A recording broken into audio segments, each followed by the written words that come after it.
BRS party అధినేత Kalvakuntla Chandrashekar Rao alias KCR యొక్క భారీ సభ ఉండబోతా ఉన్న నేపథ్యం కనబడతా ఉంది. ఈ నెల 20వ తారీఖు జగిత్యాల వేదికగా మరి జీవన్ రెడ్డిని బీఆర్ఎస్ పార్టీ కండువ కప్పడానికి ఇటు కేసీఆర్ స్వయంగా జగిత్యాలకెళ్ళి దాదాపుగా వేల మంది కార్యకర్తలతోని సభ పెట్టాలనే ఆలోచనలో ఇటు బీఆర్ఎస్ పార్టీ అయితే ప్రణాళిక అయితే చేస్తూ ఉంది. దానికోసం అక్కడ ఏరియాను కూడా పరిశీలించారు మాజీ మంత్రి జీవన్ రెడ్డి. అదేవిధంగా బీఆర్ఎస్ నేతలు కూడా అక్కడ జగిత్యాలకి దగ్గరలో లక్ష్మీపూర్ అనే గ్రామం దగ్గర కూడా ఆలోచిస్తున్నట్టు కూడా కనబడతా ఉంది. ఈ నెల 20వ తారీఖు భారీ సభ ఉండబోతా ఉంది.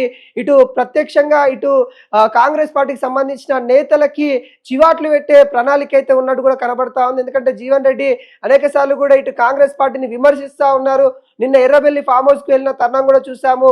రేవంత్ రెడ్డి పోవాలి, కాంగ్రెస్ లో మార్పు రావాలి, తెలంగాణలో మార్పు రావాలి అనే విధంగా ఇటు జీవన్ రెడ్డి అయితే వ్యాఖ్యలు అయితే కనిపిస్తా ఉన్నాయి. మరి మార్పు రావాలి అంటే కాంగ్రెస్ రావాలి అనే నినాదం నుండి మార్పు రావాలి అంటే రేవంత్ రెడ్డి పోవాలనే నినాదం వరకు జీవన్ రెడ్డి వచ్చిన పరిస్థితి కనబడతా ఉంది. ఈ నేపథ్యంలో ఈ సభలో మరింత బలిష్టంగా మరింత బలంగా ఇటు బీఆర్ఎస్ పార్టీ మాట్లాడే అవకాశాలు అయితే కనబడతా ఉంది. ఇప్పటివరకు కూడా కేసీఆర్ గతంలో చూసాం, అంటే పార్టీ ఆవిర్భావ దినోత్సవం అప్పుడు కూడా వరంగల్లో భారీ స్థాయిలో సభ పెట్టి మరి వ్యాఖ్యలు చేశారు. అనేక సార్లు కూడా మాట్లాడిన సందర్భం కూడా మనం చూసాము. కానీ మీడియా ముందుకు చాలా తక్కువ సార్లు కూడా కేసీఆర్ రావడం చూస్తున్నాం. ఈ నేపథ్యంలో మరోసారి మీడియా ముందుకి భారీ బహిరంగ సభతోని కేసీఆర్ అయితే రాబోతా ఉన్నారు. అయితే ఈ నెలల్లోనే 2 సార్లు భారీ సభలు ఉండే అవకాశాలు ఉన్నాయన్నట్టుగా బీఆర్ఎస్ శ్రేణులు అయితే చెప్తున్న పరిస్థితి కనబడుతుంది. ఒకటేమో జగిత్యాలకు సంబంధించి అక్కడ జీవన్ రెడ్డిని బీఆర్ఎస్ పార్టీలోకి తీసుకొచ్చే కార్యక్రమంలో అక్కడ భారీ సభ ఉండే అవకాశాలు అయితే కనబడుతూ ఉంది.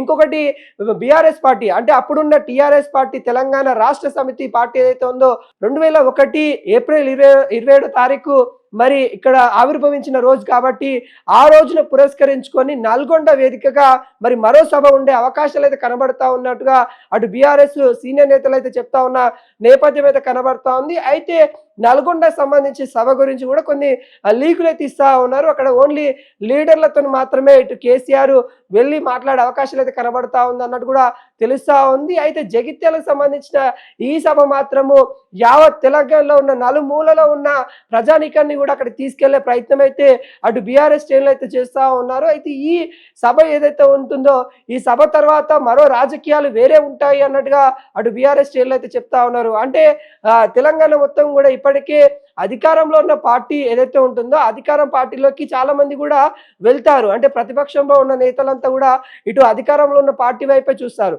కానీ ఇక్కడ రివర్స్ గా జరుగుతున్న పరిస్థితి కనబడతా ఉంది. అధికారం కోల్పోయిన ప్రతిపక్షంలో ఉన్న బీఆర్ఎస్ పార్టీలోకి చేరికలు జరుగుతూ ఉన్నాయి కాబట్టి దాన్ని ప్రతిష్టంగా తీసుకొని తెలంగాణ మొత్తం కూడా ఈ విధంగా ఉందని చూపించుకునే ప్రయత్నం బీఆర్ఎస్ పార్టీ అయితే చేస్తూ ఉంది. దానిలో భాగంగానే ఇటు భారీ సభలు పెట్టే అవకాశాలు అయితే కనబడతా ఉన్నాయి. 2 సభలు అయితే ఉండే అవకాశాలు అయితే కనబడతా ఉంది. ఇప్పటికే జీవన్ రెడ్డి కూడా వాళ్ళ యొక్క కార్యకర్తలకి పిలుపునిచ్చినట్టు కూడా తెలుస్తా ఉంది. దాదాపుగా 50,000 మంది పైనే ఇటు బీఆర్ఎస్ పార్టీలో చేరుతా ఉన్నట్టు కూడా తెలుస్తా ఉంది.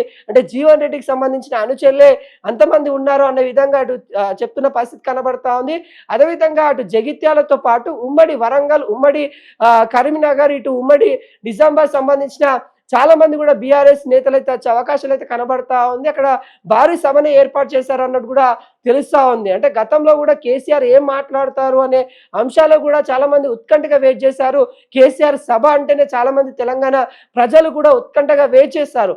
అలాంటి పరిస్థితి మళ్ళీ తెలంగాణలో ఏర్పడుతుందని కూడా చెప్పుకోవచ్చు. కేసీఆర్ ఈసారి ఏం మాట్లాడతారు, జగిత్యాల వేదికగా మరి కేసీఆర్ తెలంగాణ ప్రజలకి ఏం చెప్తారు, సీఎం రేవంత్ రెడ్డి పాలన దాదాపుగా 2.5 సంవత్సరాలు అవుతున్న పరిస్థితి కనబడతా ఉంది. ఈ 2.5 సంవత్సరాల్లో ఎక్కడ కూడా సీఎం రేవంత్ రెడ్డి పేరును తీయకుండానే తను ప్రసంగించిన నేపథ్యం అయితే మనం చూసాము. ఎక్కడ కూడా సీఎం పేరు వాడలేదు. తన యొక్క ప్రసంగంలో ఏమున్నా కానీ ఆ ప్రభుత్వం అలా చేస్తా ఉంది, వాళ్ళు ఇలా చేస్తా ఉన్నారు, నా పైన ఇలా విమర్శిస్తా ఉన్నారు అని మాత్రమే మాట్లాడిండు. మరి ఈసారైనా సీఎం రేవంత్ రెడ్డిని ఉద్దేశించి ఏమైనా మాట్లాడతారా లేదా అనేది కూడా ప్రశ్న అయితే తలెత్తుతున్న నేపథ్యం అయితే కనబడతా ఉంది. ఇక భారీ సభ అయితే తెలంగాణ ప్రజలు అయితే మరి వెయిట్ చేస్తున్న నేపథ్యం అయితే కనబడతా ఉంది. మరికొద్ది రోజులు అంటే దాదాపుగా ఇంకొక 10 రోజుల కాల వ్యవధి అయితే ఉంది. మరి 20వ తారీఖు అయితే భారీ సభ ఉండే అవకాశాలైతే కనబడతా ఉంది. మరి 27వ తారీఖు గూడా మరో సభ ఉండే అవకాశాలైతే కనబడతా ఉంది. అయితే జగిత్యాలే మెయిన్‌గా ఇటు బీఆర్ఎస్ పార్టీ అయితే ఫోకస్ పెడుతున్నట్టు కూడా కనబడతా ఉంది. ఒకటి జగిత్యాల, మరొకటేమో నల్గొండలో ఉండే అవకాశాలైతే కనబడతా ఉంది. కానీ ఏం మాట్లాడతారు? తెలంగాణ ప్రజలకు ఏం సందేశం ఇవ్వబోతా ఉన్నారు అన్నట్టుగా తెలంగాణలో ఉన్న కేసీఆర్ అభిమానులు కావచ్చు, బీఆర్ఎస్ అభిమానులు కావచ్చు, బీఆర్ఎస్ క్యాడర్ మొత్తం వెయిట్ చేస్తున్న పరిస్థితి కనబడతా ఉంది.